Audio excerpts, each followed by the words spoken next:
Je suis propriétaire d'une petite ferme, héritée de mon père, qu'il avait lui-même reçue de son propre père. Elle a toujours été un havre de tranquillité, un endroit où les champs semblaient presque respirer sous le soleil. Les récoltes étaient généreuses, les animaux prospéraient, et la terre était si fertile qu'on disait qu'elle avait quelque chose de presque magique. Mais tout cela a changé il y a quelques semaines. Tout a commencé par des bruits la nuit. Des craquements dans les bois, des froissements dans les champs de maïs. Au début, je me suis dit que c'était sûrement des renards ou des cerfs qui s'aventuraient trop près des enclos. Mais ensuite, ce fut différent. Un matin, j'ai trouvé l'une de mes vaches mortes près de la clôture. Pas simplement morte, mais mutilée. Sa chair était ouverte comme si quelque chose avait cherché à extraire. Quoi? Je n'en savais rien. Il n'y avait aucune trace de lutte, aucune empreinte, rien. Juste son corps abandonné là, grotesque et silencieux. J'ai tenté de rationaliser. Peut-être un loup, bien que cette région n'en ait pas vu depuis des décennies. Peut-être un groupe de jeunes qui cherchaient à faire peur. Mais pourquoi irait-il s'en prendre à mes bêtes? Et pourquoi de cette manière-là? Puis, les symboles sont apparus. Le premier, je l'ai vu sur la porte du vieux grenier. C'était un dessin grossier, tracé à la craie blanche, presque effacé par la rosée du matin. Une forme géométrique étrange, un cercle entouré de lignes et de flèches qui semblaient pointer dans toutes les directions. Je l'ai effacé sans trop y penser, croyant à une blague. Mais le lendemain, il y en avait un autre, cette fois sur le tronc d'un arbre près de la maison. Puis un autre, sur le sol, tracé dans la boue du champ de blé. Chaque matin, je trouvais un nouveau symbole. Chaque matin, une nouvelle bête manquait à l'appel ou était retrouvée morte, les membres disposés de manière presque rituelle. La peur commençait à s'installer. Ce n'était pas seulement ce que je voyais, c'était ce que je ressentais. La nuit, l'air devenait lourd, presque étouffant. Le silence, autrefois apaisant, se transformait en un vide oppressant. Quelque chose, ou quelqu'un, rôdait autour de ma ferme. Et chaque jour, je sentais qu'il, ou cela, se rapprochait un peu plus. Les choses ont empiré rapidement. Les mutilations des animaux devenaient de plus en plus violentes. Ce qui avait commencé avec une vache isolée s'est étendu à tout le troupeau. Des poules disparaissaient sans laisser de plumes, des chèvres étaient retrouvées éventrées, leurs entrailles soigneusement disposées en cercle parfait. C'était comme si quelqu'un, ou quelque chose, jouait avec moi, me laissant des messages que je ne pouvais pas comprendre. Les symboles, eux aussi, devenaient plus complexes. Ils apparaissaient partout, sur les murs de la grange, sur les pierres près du puits, et même dans la terre des champs. Parfois, ils semblaient briller faiblement sous la lumière de la lune, comme s'ils étaient imprégnés d'une énergie que je ne pouvais expliquer. Une nuit, alors que je faisais le tour de la propriété avec ma lampe torche, j'ai découvert des empreintes dans la boue près du champ de maïs. Elles étaient grandes, presque humaines, mais les proportions n'étaient pas naturelles. Les doigts étaient allongés, comme s'ils appartenaient à une créature qui n'avait rien à voir avec ce monde. Le cœur battant, j'ai suivi ces empreintes pendant plusieurs mètres avant qu'elles ne disparaissent brusquement, comme si la chose s'était volatilisée. Je ne pouvais plus ignorer ce qui se passait. J'ai appelé la police locale, espérant qu'ils prendraient la situation au sérieux. 2 agents sont venus inspecter la ferme. Ils ont regardé les mutilations, pris des notes, photographié les symboles. Mais à la fin, ils ont haussé les épaules. Peut-être des adolescents, ou un animal sauvage, ont-ils dit. Installé des caméras de surveillance. Ils sont partis, me laissant seul avec un mélange de frustration et de peur grandissante. Cette nuit-là, je n'ai presque pas dormi. Les bruits dans les bois semblaient plus forts, plus proches. Par moments, j'avais l'impression d'entendre des murmures, des voix indistinctes portées par le vent. Et à l'aube, en sortant de la maison, j'ai vu un nouveau symbole tracé dans la terre, juste devant ma porte d'entrée. Il était plus grand que tous les autres, et cette fois, il était accompagné de quelque chose de pire, un cadavre de renard, posé en plein centre, ses yeux ouverts comme s'il avait vu quelque chose d'indescriptible au moment de sa mort. C'était clair maintenant. Peu importe ce qui était derrière tout ça, ce n'était pas une simple bête. C'était quelque chose de bien plus sombre. Je savais que je ne pouvais plus rester passif. Ce qui se passait sur ma ferme dépassait l'entendement, mais je devais protéger ce qui m'appartenait. Cette nuit-là, j'ai décidé de monter la garde moi-même. Armé de ma vieille carabine et accompagné de Max, mon chien fidèle, je me suis installé près de la grange, là où les symboles semblaient apparaître le plus souvent. La nuit était sombre, la lune pleine illuminant les champs d'une lumière froide et argentée. Le silence était assourdissant, seulement troublé par le bruit occasionnel du vent dans les feuilles. Max, d'habitude si alerte, semblait nerveux. Il grognait par moments, les oreilles dressées, fixant des coins sombres que je ne pouvais distinguer. Vers minuit, j'ai entendu les premiers sons. Au départ, Ce n'était qu'un bruissement léger, comme si quelque chose se déplaçait dans le champ de maïs à quelques mètres de moi. J'ai allumé ma lampe torche et pointé vers la source du bruit, mais tout était immobile. Puis, il y eut ce son étrange, un mélange de chuchotements et de rires étouffés, comme si plusieurs voix parlaient en même temps, mais dans une langue que je ne comprenais pas. Max s'est mis à aboyer furieusement et s'est élancé vers le champ de maïs. J'ai crié son nom, mais il ne m'a pas écouté. Je n'avais pas le choix, je l'ai suivi, ma lampe tremblant dans ma main. En entrant dans le champ, j'ai senti l'air changer. Il était plus lourd, presque électrique. Les chuchotements semblaient tout autour de moi maintenant, mais il n'y avait personne. C'est alors que j'ai vu les empreintes. Elles étaient fraîches, profondément marquées dans la terre, et elles menaient plus loin dans le champ. Mon cœur battait à tout rompre, mais j'ai continué à avancer. Max avait disparu de ma vue, ses aboiements devenant de plus en plus lointains. Puis, je l'ai vu. Au centre du champ, là où je n'aurais jamais cru qu'il y avait quoi que ce soit, une clairière s'ouvrait, baignée par la lumière de la lune. Et au milieu de cette clairière, il y avait un spectacle qui me glaça le sang, une série de plantes étranges, hautes et tordues, poussant dans des motifs géométriques parfaits. Elles n'étaient pas naturelles. Leurs tiges étaient noires et brillantes, leurs feuilles scintillaient d'un éclat argenté, et leurs fleurs, si on pouvait les appeler ainsi, avaient des formes grotesques, presque organiques. Je savais que je n'aurais jamais dû entrer dans ce champ. Mais il était trop tard pour reculer. C'est au centre de cette clairière que je l'ai vue. Une silhouette, grande et tordue, se déplaçait parmi les plantes étranges avec une lenteur méthodique. Sous la lumière blafarde de la lune, sa forme semblait irréelle, presque liquide, comme si elle vacillait entre ce monde et un autre. Ses bras étaient anormalement longs, se terminant par des mains aux doigts crochus qui effleuraient chaque plante, comme s'il en prenait soin. Mon souffle s'était arrêté. Je me tenais là, figé, incapable de détourner les yeux de cette chose. Elle semblait ne pas m'avoir remarqué, occupée à ce que je ne pouvais qu'interpréter comme un rituel. Chaque mouvement était précis, calculé, presque cérémonial. Les murmures que j'avais entendus plus tôt semblaient venir d'elle, bien qu'aucune bouche ne soit visible sur son visage si tant est qu'elle en avait un. Soudain, Max, mon chien, réapparut. Il se tenait au bord de la clairière, grognant et montrant les crocs. Sa présence brisa le silence. La créature s'arrêta net, ses mouvements suspendus comme si le temps lui-même s'était figé. Puis, elle tourna lentement la tête dans ma direction. Ses yeux, je ne sais même pas si je peux les appeler des yeux. Deux orbes noirs, insondables, fixaient les miens. Je ressentis une vague de terreur pure, presque physique, qui me cloua sur place. J'avais l'impression qu'elle voyait à travers moi, explorant mes pensées, mes peurs les plus profondes.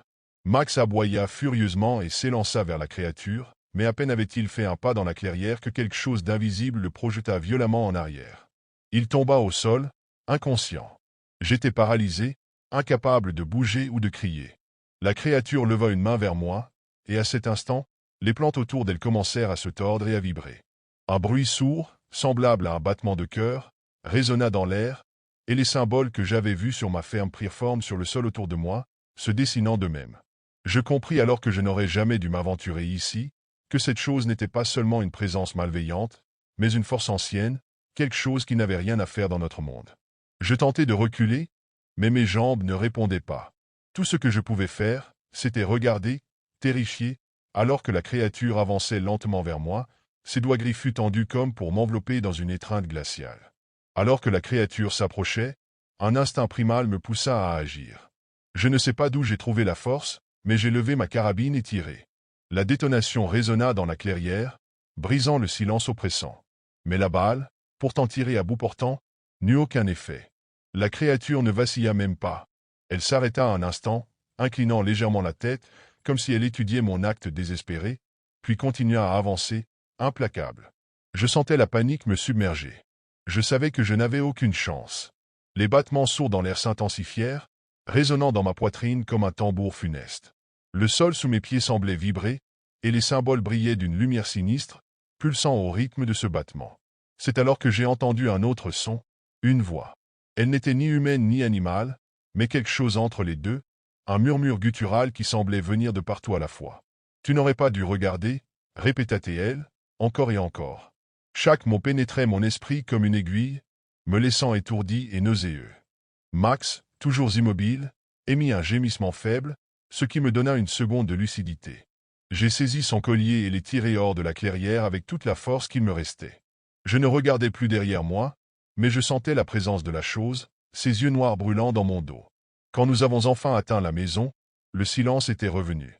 Max respirait à peine, et moi, je tremblais tellement que je pouvais à peine fermer la porte. Je n'avais plus aucune idée de ce qui venait de se passer. Tout ce que je savais, c'est que je ne pouvais pas rester là. Au matin, j'ai rassemblé ce que je pouvais et quitté la ferme. Je n'ai parlé à personne de ce que j'ai vu, pas même à la police. Qui me croirait? Des semaines plus tard, alors que je vivais dans une ville voisine, j'ai lu un article sur un incendie qui avait ravagé ma ferme. Personne n'a su expliquer comment il avait commencé, mais tout avait été détruit. Le journaliste avait noté un détail étrange. Malgré les flammes, une série de symboles géométriques était restée gravée dans la terre, parfaitement intacte. Même maintenant, je ne peux pas oublier ces yeux, ces plantes grotesques, ni cette voix qui résonne encore dans mes cauchemars. Et parfois, lorsque je regarde la pleine lune, j'ai l'impression de sentir ce battement sourd, comme un rappel que, où que j'aille, cette chose me retrouvera un jour. Je vis avec ma fille Anna dans une ferme isolée, entourée de champs à perte de vue. Ici, les jours se suivent et se ressemblent, rythmés par le chant des oiseaux et le grincement du vieux moulin. C'est une vie simple, parfois dure, mais c'est la nôtre. Depuis quelque temps, cependant, un problème plus sérieux menace nos récoltes, les corbeaux. Ces maudits oiseaux descendent par dizaines, s'attaquent au maïs et laissent derrière eux un véritable carnage. J'ai essayé de les chasser à coups de fusil, de crier jusqu'à perdre la voix, mais rien n'y fait. Alors, un soir, désespéré, j'ai décidé de fabriquer un épouvantail. Je me suis dit que, peut-être, un semblant de présence humaine suffirait à éloigner ces parasites. Je suis allé fouiller dans le grenier et j'ai trouvé un vieux costume de mon père, une chemise trouée et un chapeau en feutre déformé par les années. J'ai pris une croix en bois, de la paille, et j'ai assemblé tout ça au milieu du champ. Je dois avouer que, dans l'obscurité, avec le vent qui soufflait, l'épouvantail avait une allure presque humaine. Ses bras tendus semblaient prêts à attraper quelqu'un, et ses boutons cousus en guise d'yeux brillaient sous la lumière de la lune. Le lendemain matin, j'ai remarqué que les corbeaux étaient partis. Pas un seul dans les environs. C'était comme si cet épouvantail les avait réellement effrayés. J'ai souri, fier de mon travail. Mais en me retournant pour rentrer à la maison, un détail m'a frappé. J'aurais juré que la tête de l'épouvantail était tournée légèrement sur le côté, comme s'il m'observait. Je me suis dit que c'était sûrement mon imagination. Pourtant, cette image me suivait, même une fois rentré. Je me suis surpris à regarder par la fenêtre, comme pour m'assurer qu'il était toujours là, immobile, à sa place. La première nuit après avoir installé l'épouvantail, j'ai eu du mal à dormir. Ce n'était pas à cause du silence inhabituel des champs, ni du fait que les corbeaux semblaient avoir disparu comme par magie. Non, c'était autre chose. Un sentiment diffus d'inquiétude. Comme si quelque chose d'invisible rôdait juste à la limite de ma perception. Au petit matin, en allant vérifier les champs, j'ai immédiatement remarqué un détail troublant. L'épouvantail n'était plus exactement dans la position où je l'avais laissé. Ses bras, qui étaient tendus droit devant lui, semblaient désormais légèrement abaissés. Sa tête, toujours coiffée du vieux chapeau de mon père, était tournée plus nettement vers la maison. Je me suis arrêté, scrutant le bois et la paille pour y trouver une explication logique. Peut-être que le vent avait soufflé fort pendant la nuit, ou que la structure était mal fixée. Mais Anna, elle, avait une autre théorie. En rentrant, elle m'a pris à part avec un regard grave que je n'avais jamais vu chez elle auparavant. « Papa, j'ai entendu quelque chose cette nuit » m'a-t-elle dit, presque à voix basse. « Entendu quoi, ma chérie ?» Des chuchotements, ça venait du champ. Je lui ai dit qu'elle avait sûrement rêvé, que le vent dans les arbres pouvait parfois ressembler à des voix. Mais elle secouait la tête avec insistance. Ce n'était pas le vent. C'était comme si quelqu'un parlait à l'épouvantail. Je n'ai pas su quoi lui répondre. Pourtant, cette idée a commencé à me hanter. Cette nuit-là, j'ai décidé de rester éveillé. Depuis la fenêtre de ma chambre, je pouvais voir le champ et l'épouvantail, figés dans sa posture grotesque. Vers minuit, alors que le silence pesait lourdement sur la ferme, j'ai cru percevoir un mouvement. Ce n'était pas clair, peut-être un jeu d'ombre provoqué par la lune ou le balancement des hautes herbes. Mais pendant une fraction de seconde, j'aurais juré que l'épouvantail avait légèrement bougé. Je suis resté figé, le cœur battant. Rien ne bougeait plus. Pourtant, cette nuit-là, j'ai entendu, moi aussi, ce que ma fille avait décrit. Des murmures indistincts, portés par le vent. Ils semblaient provenir directement du champ. Le lendemain matin, tout semblait normal. Le soleil était haut dans le ciel, et le chant des oiseaux avait remplacé le silence lourd de la nuit précédente. Pourtant, une étrange tension flottait dans l'air. J'avais du mal à me concentrer sur mes tâches habituelles, mon esprit toujours hanté par ces murmures. Mais ce n'était rien comparé à ce qui allait arriver. En fin d'après-midi, alors que je m'apprêtais à rentrer à la maison après une journée de travail, j'ai remarqué que la porte était ouverte. Je me suis figé, les muscles tendus, un frisson parcourant ma colonne vertébrale. Anna n'était pas dehors. Elle n'avait pas quitté la maison, je le savais. Je suis entré précipitamment, appelant son nom. Pas de réponse. J'ai cherché partout, dans chaque pièce, sous chaque meuble. Rien. Un sentiment d'angoisse me serrait la poitrine. Elle n'était pas là, mais je savais qu'elle n'était pas partie. Le soleil commençait à se coucher, et l'ombre de la ferme semblait s'étendre de manière inquiétante. J'ai couru vers le champ, espérant la retrouver près de l'épouvantail. Mes pensées se bousculaient. Et si elle avait décidé d'y aller, pour voir si les corbeaux étaient revenus? Mais plus je m'approchais, plus la panique montait. Quand je suis arrivé, le champ était étrangement calme. Pas un bruit. L'épouvantail se tenait là, immobile. Mais cette fois, il semblait plus grand, plus imposant. Ses bras étaient plus largement écartés, comme s'il attendait quelque chose. Je me suis agenouillé, les mains tremblantes, en scrutant le sol. Des traces de pas. Mais elles n'appartenaient pas à Anna. Elles étaient trop petites, presque comme celles d'un enfant, mais déformées, irrégulières, comme si la terre avait été tordue sous un poids étrange. Elles menaient directement à l'épouvantail, mais s'arrêtaient là, comme si elles avaient été effacées par quelque chose d'invisible. Mon cœur s'est serré. Je savais maintenant que quelque chose n'allait pas. Le vent soufflait à nouveau, et, juste au moment où je commençais à me retourner pour revenir à la maison, j'ai vu une silhouette. Petite, silencieuse. Elle se tenait à l'ombre de l'épouvantail. Anna. Elle se tenait là, figée, les yeux vides, comme si elle ne me voyait même pas. Je l'ai appelée, mais elle n'a pas bougé. Son regard était fixé droit devant elle, comme hypnotisé. Mon cœur s'est arrêté un instant. Quand elle a enfin tourné la tête vers moi, il y avait quelque chose de différent dans son visage, une pâleur extrême, comme si une partie d'elle n'était plus là. Anna, que se passe-t-il? Qu'est-ce qui ne va pas? Elle ne répondait pas, mais elle a pointé du doigt, vers l'épouvantail. Et j'ai vu, enfin, ce qui me terrifiait depuis le début, une ombre mouvante derrière la paille et le bois. Ce n'était pas juste un épouvantail. C'était une présence qui attendait. La terreur s'empara de moi à cet instant, mais je n'avais pas le choix. J'ai attrapé Anna par le bras, la tirant violemment derrière moi, mais elle restait figée, comme si ses jambes ne lui obéissaient plus. Je l'ai secouée, tentant de lui faire reprendre conscience, mais ses yeux étaient vides, perdus. C'est alors que j'ai vu, au pied de l'épouvantail, un vieux livre en cuir. Il semblait avoir été abandonné là, sous la poussière et les herbes. Je l'ai ramassé précipitamment, espérant y trouver une explication, une réponse. À l'intérieur, des pages jaunies et des symboles étranges, une écriture que je ne comprenais pas. Mais à la fin du livre, il y avait un message. Un avertissement. Un récit qui expliquait ce que j'avais fait sans le savoir. Mon arrière-grand-père avait écrit ce livre, mais pas seulement pour raconter l'histoire de notre famille. Non, il parlait de la ferme, des champs et de ce maudit épouvantail. Une tradition vieille de plusieurs générations, née d'une ancienne croyance locale, selon laquelle la terre devait être protégée non seulement par des sacrifices matériels, mais par un pacte bien plus sombre. Le pacte stipulait que l'entité, une ancienne force de la nature, demandait un sacrifice humain tous les 20 ans en échange de récoltes abondantes. Ce n'était pas un simple épouvantail pour éloigner les corbeaux. Il était la clé d'une protection plus grande, une entité en attente, éveillée à chaque génération de la famille. Et cette entité, je le réalisais maintenant, avait un prix à payer. Ce prix était Anna. Elle n'était pas simplement attirée par le chant, elle avait été choisie. Je reculais lentement, le livre serré contre moi, un sentiment de révulsion me glaçant les veines. La figure de l'épouvantail, qui jusque-là était figée dans l'immobilité, commença lentement à bouger, à s'étirer comme une créature vivante. Le vent, qui avait été calme tout à l'heure, se mit à souffler plus fort, emportant des feuilles mortes dans un tourbillon frénétique. Anna, toujours sous l'emprise de cette force invisible, tourna lentement son regard vers moi. Ses lèvres bougèrent à peine, murmurant quelque chose d'indistinct. Mais je savais ce qu'elle voulait dire, sans même entendre ses mots. Elle était perdue. Elle était devenue la suivante. Je n'avais plus le temps. Le sacrifice devait être fait.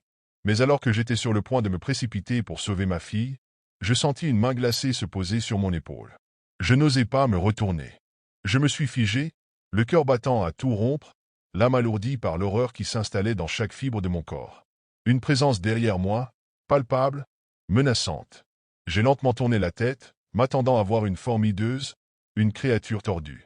Mais non, ce n'était pas une créature physique. C'était quelque chose de bien plus ancien, de plus insidieux. C'était l'épouvantail. Mais il n'était plus ce simple amas de paille et de tissu. Il avait pris vie, ou peut-être n'avait-il jamais cessé d'être vivant. Ses yeux, faits de boutons, brillaient d'une lueur surnaturelle, presque infernale. Ses bras, qui s'étaient tendus vers le ciel comme des griffes, se replièrent lentement vers moi, comme pour m'embrasser dans un étreinte glaciale. Je voulais fuir. Je voulais courir, emporter Anna avec moi et fuir loin de cet endroit maudit. Mais je n'arrivais plus à bouger. Mes jambes étaient figées, mes poumons se serrant dans une étreinte douloureuse. L'air semblait devenir plus lourd, presque irrespirable. Puis, un murmure, faible mais distinct, s'éleva du fond de la nuit. C'était la voix d'Anna. Elle murmurait, mais ce n'était plus elle. C'était une voix déformée, une voix qui n'appartenait pas à mon enfant. « Papa, il est trop tard pour nous. » La terre se mit à trembler légèrement sous mes pieds. Les symboles gravés sur le livre que j'avais trouvé prenaient soudainement forme autour de moi, s'illuminant d'une lueur verte et malsaine. J'étais entouré. Je ne savais pas quoi faire. Chaque respiration me semblait plus difficile, comme si l'air devenait plus épais, plus oppressant. L'épouvantail s'avança encore, ses bras s'étendant vers moi. Je sentais une pression intense dans ma tête, comme si une force invisible essayait de pénétrer dans mon esprit. L'image de ma fille, les yeux vides, se superposait à celle de l'entité derrière l'épouvantail. Je comprenais enfin, douloureusement. Le sacrifice n'était pas seulement de sang, mais aussi d'âme. Le prix à payer pour la protection de cette terre maudite était de donner une partie de soi-même, de perdre une partie de son humanité. Je savais que je devais faire quelque chose, mais une peur primale me clouait sur place. La terre sous mes pieds commença à se fissurer, comme si la terre elle-même réclamait son dû. C'est alors que je vis, au loin, une silhouette floue s'approcher. C'était un homme, ou plutôt une forme humaine, mais son corps semblait à moitié transparent, comme une illusion. Il était là, mais il n'était pas vraiment là. Il tendit la main vers l'épouvantail, et d'un geste lent, presque cérémonieux, il murmura des mots que je ne pouvais comprendre. Je savais que je n'avais plus le choix. Je devais agir, et vite. Mais avant que je puisse bouger, une ombre noire s'éteignit dans le vent. Le pacte était déjà scellé. Lorsque ma femme et moi avons hérité de la vieille ferme de mon oncle éloigné, nous avons vu cela comme une opportunité de repartir à zéro. Située au milieu de nulle part, entourée de champs abandonnés et d'arbres noueux, la propriété semblait figée dans le temps. La maison principale était délabrée, mais c'était le vieux grangeon en bois qui attirait le plus notre attention. Dès notre arrivée, quelque chose me dérangeait dans cet endroit. L'air semblait plus lourd, presque étouffant, comme si les murs eux-mêmes retenaient un secret. Pourtant, nous étions déterminés. Nous allons rendre cet endroit vivant à nouveau, disais-je souvent à ma femme, même si au fond, j'avais du mal à croire à mes propres paroles. Le premier jour de travaux, nous avons décidé de commencer par la grange. Elle était immense, avec son toit à moitié effondré et des planches de bois vermoulu. L'intérieur était encombré de vieux outils rouillés et de bottes de foin effondrées. Mais ce qui a vraiment attiré mon attention, c'étaient ces marques sur les murs, des dessins grossiers, des symboles que je ne reconnaissais pas, tracés à la craie ou peut-être au charbon. « Tu crois que c'était de l'art paysan ?» demanda ma femme en essayant de plaisanter, mais je pouvais entendre la nervosité dans sa voix. Nous avons ignoré ces marques et commencé à déplacer les débris. Pourtant, à chaque coup de balai ou chaque clou arraché, j'avais cette sensation persistante d'être observé. C'était comme si, derrière moi, quelque chose attendait que je fasse une erreur. Alors que le soleil déclinait, une brise glaciale a traversé la grange, me faisant frissonner. « Tu as senti ça ?» ai-je demandé. Ma femme hocha la tête, mais nous avons fait semblant de ne pas y prêter attention. Ce n'était que le début. Le lendemain, nous sommes retournés travailler dans la grange. Le soleil était haut, et pourtant, l'intérieur semblait toujours sombre, comme si la lumière refusait d'y pénétrer. Alors que je déplaçais une pile de planches pourries dans un coin, je suis tombé sur une section du mur qui sonnait creux. Intrigué, j'ai tapé dessus à plusieurs reprises avant de remarquer une sorte de panneau dissimulé. Ma femme est venue me rejoindre, tenant une lampe torche. « Tu crois que c'est une cachette ?» a-t-elle demandé, visiblement excitée par la découverte. Nous avons réussi à dégager le panneau avec un pied de biche. Derrière, nous avons trouvé une petite cavité dans le mur, et, à l'intérieur, un objet recouvert d'un tissu poussiéreux. C'était un vieux journal. Les pages étaient jaunies, et l'écriture tremblait, comme si la personne qui l'avait écrit avait été prise de panique. Nous nous sommes installés sur une botte de foin pour commencer à lire. Les premières pages étaient banales, décrivant la vie quotidienne à la ferme. Les récoltes, les animaux, les fêtes locales. Mais rapidement, le ton changea. Les écrits devenaient de plus en plus sombres, mentionnant des rituels nécessaires pour garantir la prospérité des terres. Les détails étaient vagues, mais suffisamment explicites pour nous mettre mal à l'aise. Des descriptions de sacrifices d'animaux, de chants nocturnes et de cierges allumés dans la grange. « Je ne veux pas en lire davantage, » murmura ma femme, refermant brusquement le journal. Mais moi, je ne pouvais pas m'arrêter. Une phrase, en particulier, m'a glacé le sang. Le sang nourrit la terre, et la terre réclame toujours son dû. Ce soir-là, alors que nous étions dans la maison, des sons étranges ont commencé à venir de la grange. Au début, c'était faible, presque imperceptible, comme un souffle ou un murmure. Puis, cela s'intensifia. Une voix basse, rauque, qui semblait appeler nos noms. Nous avons d'abord pensé que c'était le vent, mais quand la voix a prononcé mon prénom distinctement, nous savions que ce n'était pas une coïncidence. Ma femme a insisté pour que nous quittions la ferme, au moins pour la nuit, mais quelque chose, une curiosité malsaine ou peut-être une peur paralysante, m'a empêché de partir. Je voulais savoir ce qui se passait réellement dans cette grange. Mais je n'avais aucune idée de ce que nous avions réveillé. Les jours suivants, les événements étranges se sont intensifiés. Chaque nuit, des sons résonnaient depuis la grange, des craquements, des pas lourds, et toujours ces murmures incessants, qui semblaient s'approcher un peu plus de la maison. Nous avons essayé de les ignorer, mais il devenait impossible de faire comme si rien ne se passait. Un matin, alors que je m'approchais de la grange, j'ai remarqué quelque chose de nouveau. Des marques avaient été tracées sur la porte pendant la nuit. Elles ressemblaient aux symboles que nous avions vus à l'intérieur, mais cette fois, elles étaient plus nettes, plus précises, comme si une main invisible les avait gravées. Ma femme refusait désormais de s'approcher de la grange. Elle disait sentir une présence à chaque fois qu'elle s'en approchait, une oppression indescriptible qui la forçait à reculer. Moi, je n'étais pas beaucoup plus courageux, mais je ne pouvais pas ignorer ce qui se passait. Je devais comprendre.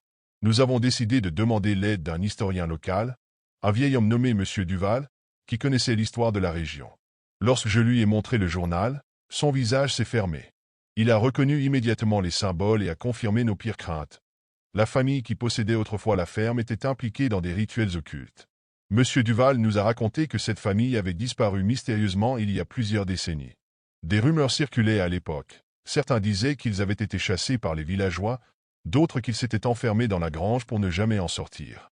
Mais ce qui l'a le plus troublé, c'est lorsqu'il a mentionné l'entité qui, selon les légendes locales, était liée à la terre. Ce n'est pas seulement la ferme qui est hantée, nous a-t-il averti. C'est la terre elle-même. Ceux qui s'y installent deviennent une partie de son histoire. Cette nuit-là, les bruits ne se sont pas limités à la grange. Nous les avons entendus dans la maison. Des pas dans le couloir, une porte qui grince, et, finalement, un chuchotement tout près de notre chambre. Quand j'ai ouvert la porte, armé d'une lampe torche, il n'y avait rien. Mais, sur le mur en face, une phrase avait été écrite avec ce qui ressemblait à du charbon. Vous ne pouvez pas fuir. La peur s'était désormais installée dans notre quotidien. Ma femme avait cessé de dormir et sursautait au moindre bruit. Quant à moi, je passais mes nuits à surveiller la maison, l'esprit tendu, incapable de distinguer la réalité des hallucinations. Mais c'est lorsque nous avons décidé de reprendre la lecture du journal que tout a basculé. En tournant les pages, nous sommes tombés sur des instructions précises pour un rituel que les auteurs du journal semblaient avoir tenté de mener à son terme. Les écrits parlaient d'une entité ancienne, liée à la terre, qui exigeait des sacrifices pour maintenir l'équilibre. Le journal mentionnait également une profanation, un rituel interrompu qui aurait éveillé la colère de l'entité. Une phrase en particulier nous a glacé le sang. Si le rituel est brisé, elle réclamera ce qui lui est dû auprès de ceux qui osent troubler son sommeil. En lisant cela, je me suis souvenu des marques sur le sol de la grange. Poussé par une impulsion irrationnelle, je suis retourné là-bas, malgré les supplications de ma femme pour que je reste à la maison. En fouillant sous les planches du sol, je suis tombé sur quelque chose de macabre, des ossements humains, enfouis sous une fine couche de terre. Le simple contact avec ces restes m'a donné la sensation d'une décharge électrique, comme si j'avais réveillé quelque chose. C'est alors que je l'ai entendu.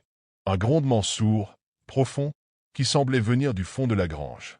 Les murs vibraient légèrement, et une odeur nauséabonde s'est propagée, rendant l'air presque irrespirable. Pris de panique, je suis sorti en courant, mais j'avais l'étrange sentiment que quelque chose me suivait, une présence invisible, mais bien réelle. Quand je suis revenu à la maison, ma femme m'attendait sur le seuil, les larmes aux yeux. « Je l'ai vue » m'a-t-elle dit d'une voix tremblante. Elle était là, juste derrière toi. Ce que nous avions réveillé ne se contentait plus de s'exprimer à travers des murmures ou des bruits. Elle s'était manifestée, et désormais, elle semblait déterminée à réclamer ce qui lui appartenait. Nous savions que nous ne pouvions plus rester dans cette ferme. L'atmosphère y était devenue insoutenable, comme si chaque recoin était imprégné d'une hostilité palpable. Ma femme avait fait ses valises dans l'urgence, prête à partir immédiatement. Mais moi, j'avais encore cette impression oppressante qu'il y avait quelque chose à terminer, un dernier acte avant de pouvoir échapper à cette emprise. Cette nuit-là, alors que nous préparions notre départ, la maison s'est plongée dans une obscurité totale. Les lumières ont vacillé, puis se sont éteintes. « C'est la grange » ai-je murmuré, le souffle court. Ma femme me suppliait de ne pas y aller, mais une force irrésistible semblait m'attirer là-bas. Une fois sur place, je me suis retrouvé face à un spectacle terrifiant. Le centre de la grange, où j'avais découvert les ossements, était maintenant entouré de symboles incandescents qui pulsaient faiblement dans l'obscurité. Une silhouette se tenait là, indistincte, mais terriblement imposante. Ce n'était pas humain. Ses contours semblaient danser, se déformant à mesure que je tentais de comprendre ce que je voyais. Elle a parlé. Sa voix n'était pas une voix humaine, mais un mélange de cris, de murmures et de grondements. « Tu as troublé mon sommeil. Tu as ouvert la porte. » Je ne pouvais pas bouger, figé par une peur primitive que je n'avais jamais connue. Mais quelque chose dans ces paroles m'a frappé. La porte? C'était le rituel interrompu. Peut-être que si je complétais ce qui avait été commencé, je pourrais sceller cette entité à nouveau. Avec une résolution désespérée, j'ai attrapé le journal et commencé à suivre les instructions, traçant les symboles restants avec un tison rougi par le feu. La grange tremblait autour de moi, et des ombres tourbillonnaient, s'approchant de plus en plus. Quand j'ai terminé, un cri perçant a déchiré l'air, et tout s'est arrêté. Le silence était assourdissant. La silhouette avait disparu, et les symboles sur le sol s'étaient éteints. Je suis tombé à genoux, épuisé, incapable de croire que c'était terminé. En rentrant à la maison, ma femme m'a accueilli en larmes. Nous avons quitté la ferme cette nuit-là, laissant tout derrière nous. Pourtant, même maintenant, des années plus tard, je ne peux m'empêcher de me demander. Et si le rituel avait seulement endormi l'entité, plutôt que de la sceller définitivement? Parfois, dans mes rêves, je l'entends encore murmurer mon nom. Nous avions enfin trouvé notre havre de paix. Après des mois de recherches interminables et de visites décevantes, cette ferme semblait être tout ce dont Marina et moi avions rêvé. Elle était entourée d'une forêt épaisse, presque impénétrable, et la seule route qui y menait était un chemin de terre sinueux. Le silence y régnait, seulement perturbé par le chant des oiseaux et le bruissement des feuilles. En arrivant, je me suis senti apaisé, presque euphorique. Le soleil d'automne baignait la maison d'une lumière douce, et l'air avait cette odeur de bois humide et de terre que j'avais oubliée depuis mon enfance. Marina, elle, semblait plus réservée. Elle fixait la lisière des arbres avec une expression que je n'arrivais pas à décrypter. « Tu trouves pas ça un peu oppressant » m'a-t-elle demandé en désignant la forêt. J'ai ri, pensant qu'elle plaisantait. « Oppressant? C'est ce qu'on voulait, non? De la tranquillité? Loin de tout. » Elle a hoché la tête, mais sans grande conviction. Nous avons passé la journée à déballer nos affaires, à organiser les pièces et à rêver tout haut de ce que nous ferions avec cet endroit. Pourtant, au fond de moi, quelque chose me semblait légèrement décalé. Comme si la maison, ou peut-être la forêt, nous observait. La première nuit a été étrange. Nous étions épuisés après une journée bien remplie et nous nous sommes rapidement endormis. Mais en pleine nuit, un cri déchirant m'a réveillé. Il venait de loin, de la forêt. J'ai tendu l'oreille, mon cœur battant la chamade, mais tout est redevenu silencieux. Marina s'est redressée à côté de moi, les yeux grands ouverts. « Tu as entendu ça ?» J'ai hésité avant de répondre. « Oui, probablement un animal.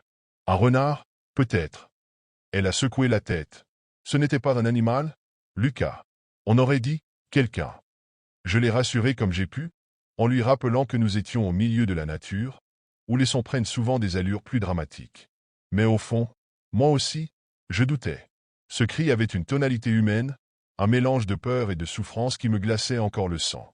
Nous avons tenté de nous rendormir, mais je n'ai fait que fixer le plafond, à l'écoute du moindre bruit. La forêt, cette même forêt qui m'avait tant séduit dans la journée, semblait maintenant vivante, comme si elle respirait autour de nous. Le lendemain matin, bien que la nuit ait été agitée, j'ai décidé d'explorer les environs pour apaiser mon esprit. Marina, toujours troublé par les événements de la veille, préférait rester à l'intérieur pour organiser un peu plus la maison. Avec une lampe de poche et un canif à la ceinture, je suis parti en direction de la forêt, suivant un sentier à peine visible qui serpentait entre les arbres. La lumière du jour, bien que filtrée par l'épaisse canopée, rendait la forêt moins intimidante qu'elle ne l'avait été durant la nuit. Le sol était recouvert d'un tapis de feuilles mortes, et l'air sentait l'humus et le bois humide. Pourtant, plus j'avançais, plus une étrange sensation de malaise m'envahissait. Le silence était anormal. Aucun oiseau, aucun insecte, juste le bruissement léger de mes pas sur les feuilles. Après une dizaine de minutes, je suis tombé sur une première découverte perturbante, une série de marques sur le tronc d'un grand chêne. Elles étaient profondes, irrégulières, comme si quelqu'un ou quelque chose avait tenté de griffer l'écorce avec des ongles nus. Je me suis approché pour mieux examiner. Les marques étaient disposées en longues lignes verticales, et des éclats d'écorce fraîche jonchaient le sol. Marina m'a appelé à ce moment-là.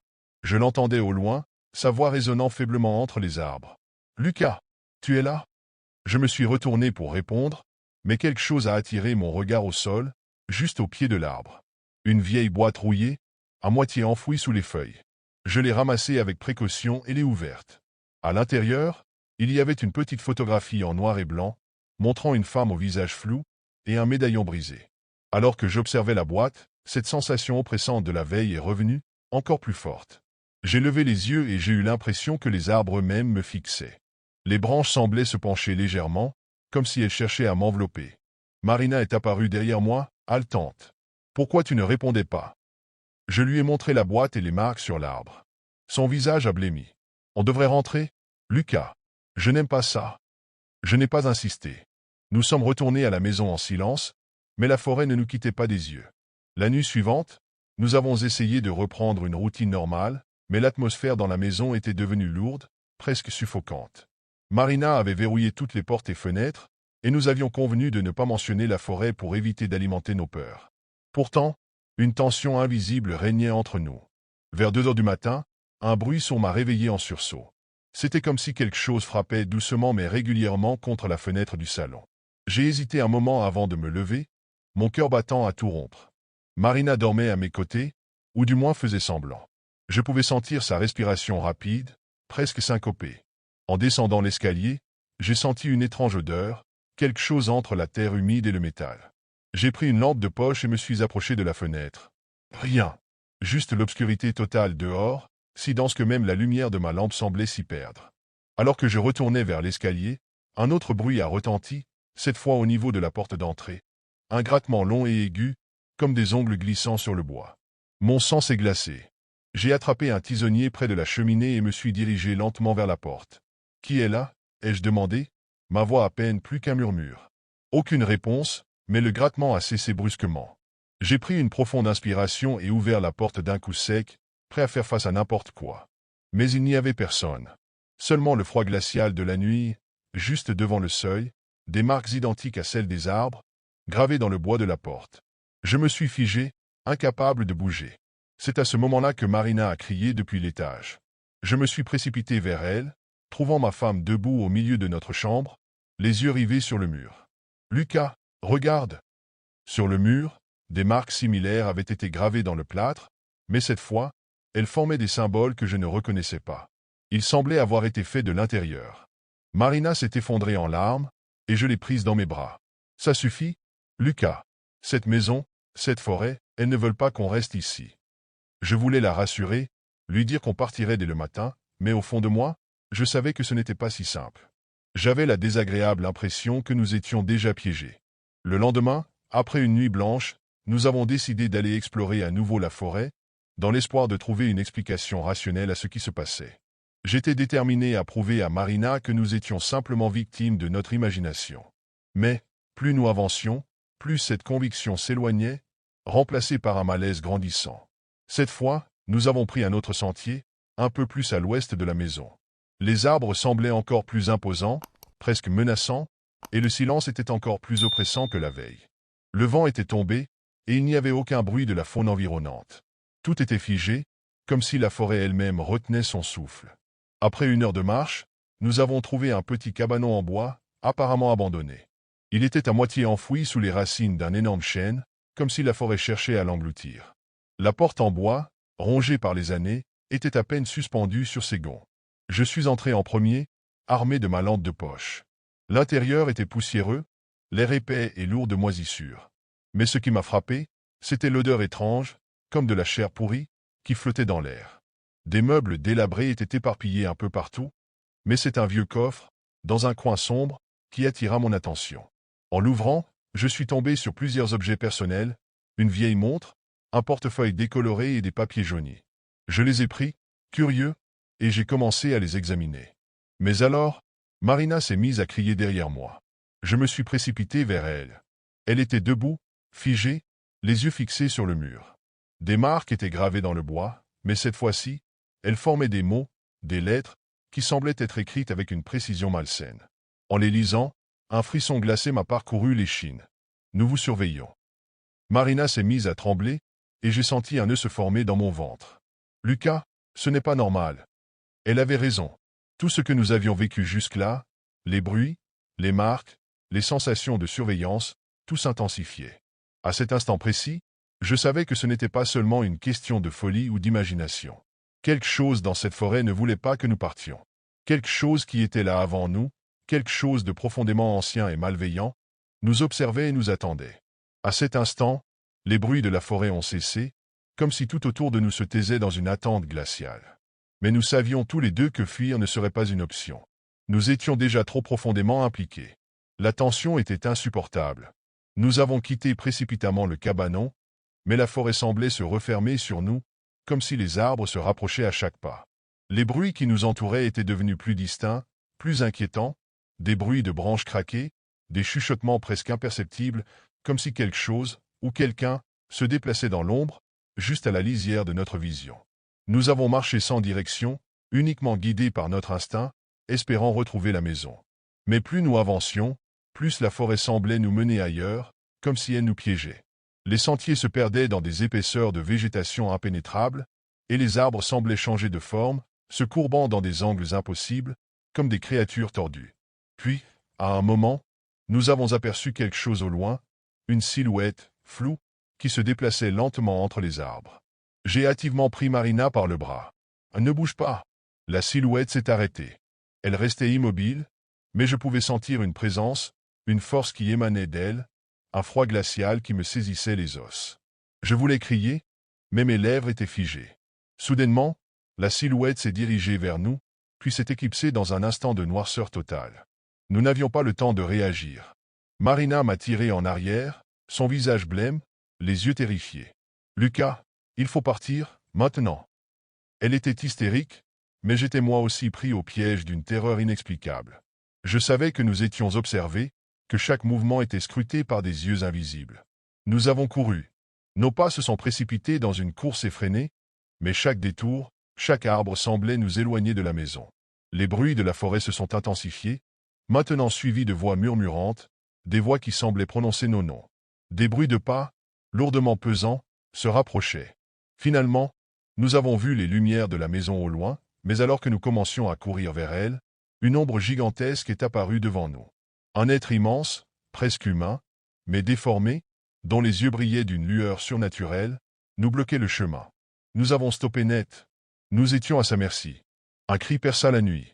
Ce n'était pas un cri de terreur, mais plutôt un cri de satisfaction, comme si quelque chose de très ancien se réjouissait de notre arrivée. Et dans ce moment d'horreur absolue, je compris. Nous n'étions pas les premiers à avoir franchi ce seuil. Et tant que nous serions ici, jamais nous ne serions seuls. Quand j'étais enfant, la vieille ferme du bout de la vallée était au centre de toutes les rumeurs. On racontait que le sol du pâturage devenait vivant la nuit, que ceux qui osaient s'aventurer au-delà des clôtures disparaissaient sans laisser de traces.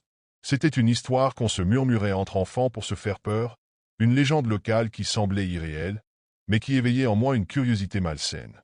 Des années plus tard, cette fascination n'avait pas disparu. Avec mes deux amis d'enfance, Lucas et Mathieu, nous avions grandi en nous promettant de découvrir ce qui se cachait réellement là-bas. Lucas, toujours sceptique, disait que c'était une vieille fable pour éloigner les curieux. Mathieu, lui, trouvait ça excitant, on pourrait prouver à tout le monde que ce n'est qu'un champ vide. Quant à moi, je ne savais pas vraiment ce que je cherchais. Peut-être une vérité ou simplement une raison de ressentir ce frisson inexplicable que la ferme provoquait. C'est ainsi qu'une nuit sans lune, armée de simples lampes torchées et de nos téléphones, nous avons décidé de mettre les pieds dans ce lieu interdit. Il faisait froid pour une nuit d'été, un froid étrange qui s'insinuait sous ma peau. Le chemin menant à la ferme semblait plus long que dans mes souvenirs.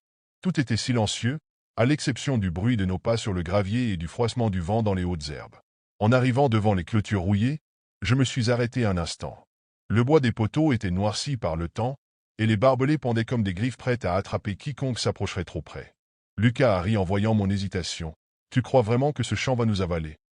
Mathieu a secoué la tête avec un sourire nerveux, mais même lui ne semblait pas aussi sûr de lui qu'il le prétendait. Nous avons escaladé la clôture et posé nos pieds sur le pâturage. Le sol était mou, presque spongieux, comme si la terre elle-même retenait son souffle. À ce moment-là, je me suis demandé si nous n'avions pas fait une erreur. Mais il était trop tard pour reculer.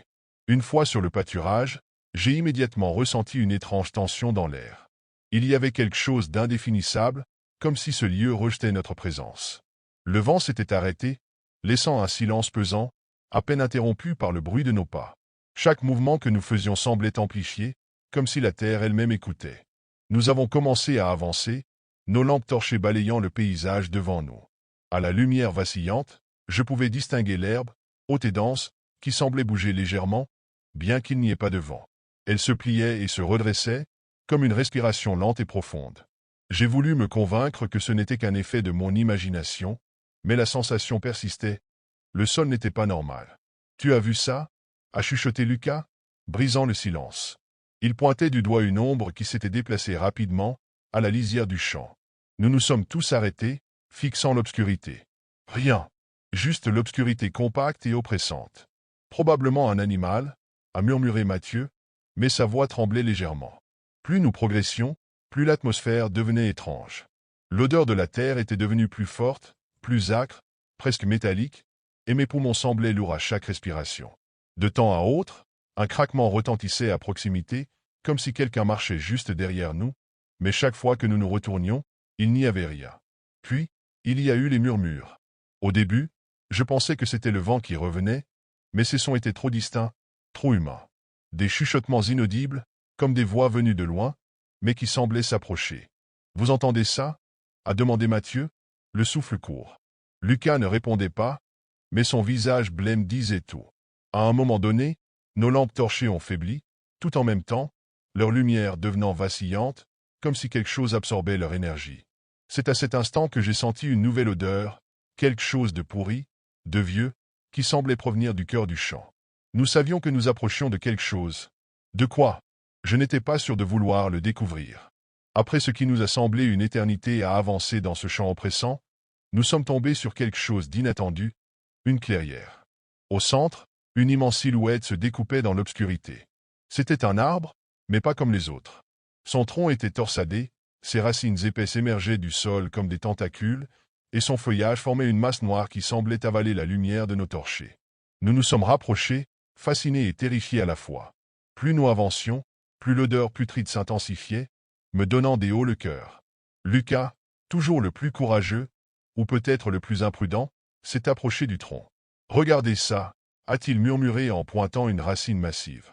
Entre ses nœuds tordus, quelque chose brillait faiblement à la lumière, des fragments d'os, jaunis et craquelés par le temps. Je me suis penché pour regarder de plus près. Ce n'était pas seulement des os. Il y avait des morceaux de vêtements en lambeaux, des chaînes rouillées et même ce qui ressemblait à une montre, son cadran fissuré mais encore lisible. Mon cœur s'est serré en réalisant que ces objets appartenaient à des gens qui n'étaient jamais revenus. Mathieu a reculé brusquement, la main sur sa bouche, comme s'il allait vomir. « C'est quoi cet endroit ?» a-t-il murmuré, sa voix à peine audible. Lucas, pourtant si sûr de lui quelques minutes plus tôt, était devenu livide. « Je crois qu'on devrait partir » a-t-il balbutié, mais aucun de nous n'a bougé. C'est alors que j'ai remarqué quelque chose d'encore plus troublant. Les racines semblaient bouger. Très lentement, mais elles se contractaient, comme si elles respiraient. J'ai senti un frisson glacé parcourir mon dos. L'arbre n'était pas seulement un spectateur de ce qui s'était passé ici. Il en était l'acteur principal. Et nous étions bien trop près. Alors que nous nous tenions figés devant l'arbre, le sol sous nos pieds a commencé à vibrer légèrement, comme si quelque chose se réveillait. Les racines, que je pensais seulement bouger par mon imagination, se sont soudain animées avec une brutalité effrayante. Elles ont commencé à s'étendre lentement, serpentant dans notre direction. Lucas a été le premier à réagir. « Courez !» a-t-il crié, sa voix brisant le silence oppressant. Nous avons tous les trois pris nos jambes à notre cou, mais le terrain était devenu traître. Le sol était mou, glissant, comme s'il essayait de nous retenir. Mes chaussures s'enfonçaient à chaque pas, et je pouvais sentir une étrange résistance, comme si quelque chose m'agrippait. Derrière moi, Mathieu a crié. Je me suis retourné juste à temps pour voir une racine s'enrouler autour de sa cheville, le faisant tomber lourdement. Ses mains griffaient frénétiquement le sol pour se libérer, mais la racine le tirait inexorablement vers l'arbre. « Aidez-moi » a-t-il hurlé, les larmes aux yeux. Lucas et moi avons essayé de le rejoindre, mais les racines semblaient anticiper nos mouvements, surgissant de toutes parts pour nous bloquer. Je ne sais pas comment Lucas a réussi à atteindre Mathieu, mais lorsqu'il a tenté de lui tirer la jambe, une autre racine a attrapé son bras. Les deux étaient piégés.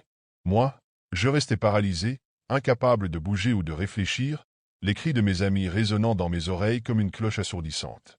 Puis, le sol a commencé à trembler plus violemment.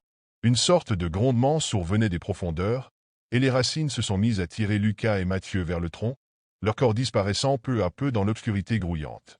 Leurs cris ont cessé brusquement, remplacés par un silence glaçant. Luttant contre la panique, j'ai couru, sans réfléchir, sans me retourner. Je ne savais pas où j'allais, seulement que je devais m'éloigner de cette chose. Le pâturage semblait s'étirer à l'infini, mais finalement, j'ai atteint la clôture. En escaladant à toute vitesse, je sentais encore le sol vibrer sous moi, comme si quelque chose tentait de m'attraper une dernière fois. Une fois de l'autre côté, je me suis effondré, à bout de souffle, incapable de comprendre ce qui venait de se passer. Je suis rentré chez moi cette nuit-là, mais je savais que quelque chose avait changé. Mon esprit était en boucle, revoyant encore et encore les images de Lucas et Mathieu disparaissant dans les racines. Je voulais croire que c'était un cauchemar, que rien de tout cela n'était réel, mais mes vêtements boueux et mes mains tremblantes racontaient une autre histoire. Le lendemain, j'ai essayé de parler à quelqu'un, de demander de l'aide. Mais à qui aurais-je pu expliquer ce que j'avais vu? Les autorités? Elles m'auraient pris pour un fou. Je suis retourné à la ferme dans la matinée, espérant peut-être les retrouver, espérant prouver que tout ça n'était qu'une hallucination. Mais le champ semblait différent sous la lumière du jour. La clôture était intacte, comme si personne ne l'avait franchie depuis des années. Le pâturage était calme, presque paisible, et l'arbre n'était plus là. À sa place, il ne restait qu'un trou béant dans le sol, comme une cicatrice ouverte. J'ai fouillé les alentours, cherchant un indice, un signe, mais tout avait disparu. Pas de racines, pas d'objet, rien qui puisse prouver ce que j'avais vu. C'est alors que j'ai remarqué quelque chose sur ma main. Une fine ligne rouge serpentait autour de mon poignet, une coupure en forme de cercle parfait, comme si quelque chose m'avait brièvement attrapé avant que je ne m'échappe. Cette marque ne m'a jamais quitté. Les jours ont passé, mais la culpabilité et la peur ont continué de me ronger. Les disparitions de Lucas et Mathieu ont été signalées, mais personne n'a jamais trouvé d'explication. On m'a interrogé, suspecté même, mais sans preuve ni corps, l'affaire a été classée. Depuis, je fais des cauchemars. Dans ces rêves, je me retrouve toujours dans ce champ, sous ce ciel sans lune. Je vois l'arbre, grand et imposant, et j'entends les voix de mes amis, appelant à l'aide quelque part dans ses profondeurs. Et chaque matin, quand je me réveille, la marque sur mon poignet semble plus rouge, plus vive, comme si elle continuait de grandir. Je ne suis jamais retourné à la ferme, mais je sais qu'elle est toujours là, attendant la prochaine personne assez folle pour franchir ses limites. Je ne peux qu'espérer qu'il soit plus chanceux que nous. Mais au fond, je sais que personne ne l'est jamais. Je m'appelle Julien, et ma famille vit sur cette ferme depuis 3 générations. Autrefois, elle était prospère, une véritable fierté pour mes parents et mes grands-parents. Mais ces dernières années, tout semble s'effondrer. Les champs, autrefois verdoyants et généreux, sont maintenant secs et stériles. Le soleil brûle la terre, et la pluie, quand elle vient, ne fait qu'alourdir cette sensation d'échec. Nos bêtes, autrefois robustes, tombent malades l'une après l'autre. Dans le village voisin, les gens chuchotent. Ils disent que notre malheur est dû au vieux puits au fond de nos terres. On raconte qu'il est maudit. Ces histoires, je les connais depuis que je suis enfant. Des murmures sur des ombres qu'on verrait la nuit, des disparitions inexpliquées, et une eau qui, paraît-il, rendrait fou quiconque oserait la boire. Moi, je n'y ai jamais cru. Ce ne sont que des légendes de villageois superstitieux, des contes pour effrayer les enfants. Mais maintenant que je suis père, que je vois ma famille lutter chaque jour, je n'ai plus le luxe d'ignorer ce vieux puits. Hier, alors que je me tenais au bord, j'ai regardé l'eau stagnante, sombre comme de l'encre. Je me suis dit que je n'avais pas le choix. Si cette eau peut sauver mes récoltes, alors je dois l'utiliser, peu importe ce que disent les villageois. Leur peur ne paiera pas nos dettes. C'est ce que je me répétais alors que je tirais les premières seaux d'eau. Le bois du seau grinçait, et la corde semblait prête à céder à tout instant. Une fois l'eau versée sur les champs, j'ai ressenti un drôle de frisson dans l'air, comme si la terre elle-même retenait son souffle. Mais je n'y ai pas prêté attention. Je suis un homme de raison. Du moins, c'est ce que je croyais. Au début, tout semblait aller mieux.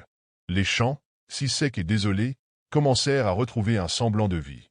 Les feuilles des plants, jusqu'alors ternes et frêles, devinrent plus vertes, plus vigoureuses.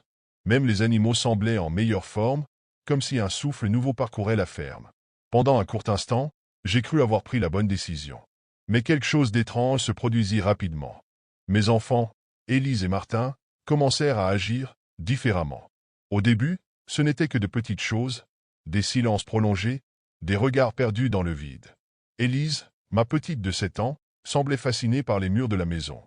Elle passait des heures à dessiner des formes étranges avec un morceau de craie qu'elle avait trouvé. Quand je lui demandais ce qu'elle faisait, elle répondait simplement « C'est pour qu'il me trouve ». Quand je lui demandais qui, elle souriait sans rien dire. Martin, lui, restait souvent dehors, près des champs, murmurant quelque chose que je n'arrivais pas à comprendre. Une nuit, alors que je passais devant sa chambre, je l'entendis parler. Mais sa voix, ce n'était pas la sienne. Elle était grave, rauque, comme celle d'un homme bien plus âgé.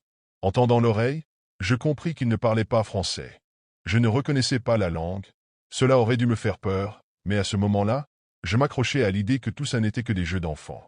Après tout, ils étaient jeunes, leur imagination débordait. Pourtant, quelque chose en moi savait que ce n'était pas normal. Le point de bascule survint quand Élise dessina un grand cercle avec des symboles tout autour, en plein milieu de la cuisine. Cette fois, je me fâchai. Je lui demandai où elle avait vu ces choses. Elle me regarda avec une expression que je n'oublierai jamais, un mélange de tristesse et de pitié. « C'est le puits, papa. Il nous parle. Tu n'écoutes pas? Mais nous, on entend tout. » Après les paroles d'Élise, un malaise s'installa dans la maison. Chaque soir, je me couchais avec cette étrange impression d'être observé, même lorsque j'étais seul. Les murmures de Martin se firent plus fréquents, et parfois, j'avais l'impression qu'ils résonnaient dans toute la maison, bien que sa chambre soit fermée. C'est alors que j'ai commencé à entendre des bruits provenant du puits. La première fois, c'était une nuit sans lune. Un son sourd, comme un gémissement profond, résonnait depuis la cour. Je sortis avec une lampe, persuadé qu'un animal était tombé dedans. Mais quand je m'approchai, tout était silencieux. Pourtant, je ressentais une présence, une lourdeur dans l'air, comme si quelque chose d'invisible me scrutait. Les voisins, eux aussi, commencèrent à remarquer des choses. Madame Laroche, une femme âgée vivant à quelques centaines de mètres, m'arrêta un matin. « Julien, avez-vous vu des ombres autour de votre ferme ?» Je la regardai, perplexe. « Des ombres? Non. Pourquoi ?» Elle hésita, visiblement mal à l'aise. « Chaque nuit, je vois des silhouettes bouger près de vos champs. Elles ne sont pas humaines. Faites attention au puits, Julien. Il est ancien, plus ancien que le village. » Je repoussai ces paroles comme je l'avais fait pour les rumeurs, mais cette nuit-là, en sortant pour vérifier mes clôtures, je vis quelque chose qui glaça mon sang. Une ombre, grande et déformée, se tenait immobile près du puits. Elle ne bougeait pas, mais je savais qu'elle me regardait. Lorsque je m'approchai avec ma lampe, elle disparut, comme si elle n'avait jamais été là. Mais le lendemain matin, je trouvai des traces de pas autour du puits. Elle n'était pas humaine. Pire encore, les dessins qu'Élise traçait dans la maison commencèrent à apparaître sur les pierres du puits, gravés comme par une main invisible. À ce moment-là, je compris que le problème n'était pas seulement dans ma maison, mais qu'il venait de ce puits. Quelque chose s'y cachait, et il devenait de plus en plus difficile de l'ignorer. La nuit où tout bascula, une pluie torrentielle s'abattit sur la ferme. Les éclairs illuminaient la cour, et le tonnerre grondait comme pour avertir de ce qui allait se produire. Je me réveillai en sursaut en entendant Élise crier. Je courus jusqu'à sa chambre, mais elle était vide. Le lit défait, la fenêtre grande ouverte. Mon cœur battait à tout rompre alors que j'appelais son nom, mais seule la pluie me répondait. Puis je remarquai quelque chose, des petites empreintes boueuses menaient de sa chambre à l'extérieur, droit vers le puits. En sortant sous la pluie, je vis Élise. Elle était là, debout au bord du puits, immobile, les yeux rivés sur l'obscurité en dessous. Martin se tenait un peu en arrière, le visage impassible, comme s'il attendait quelque chose. « Élise, descends de là !» criai-je en m'approchant. Elle tourna lentement la tête vers moi, et quand je vis ses yeux, je compris que ce n'était plus ma fille. Ils étaient vides, noirs comme la nuit, et un sourire effrayant déforma son visage. « Il arrive, papa, murmura-t-elle.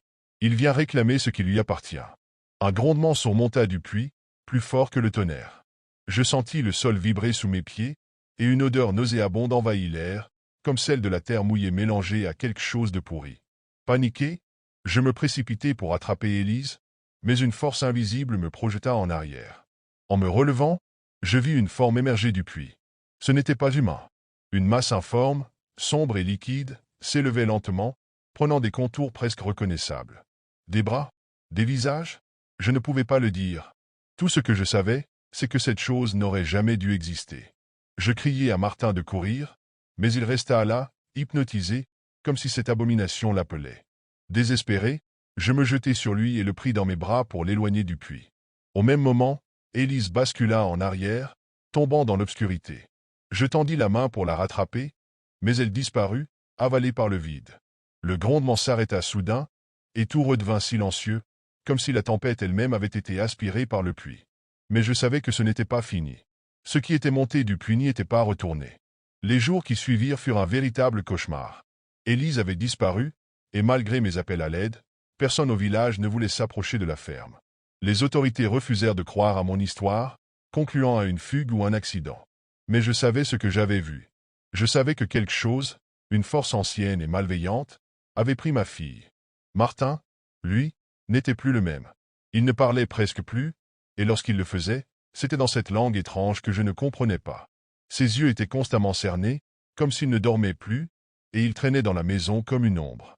Il dessinait lui aussi des symboles, mais cette fois, c'était sur les murs de sa chambre, des formes complexes et inquiétantes que je ne pouvais effacer.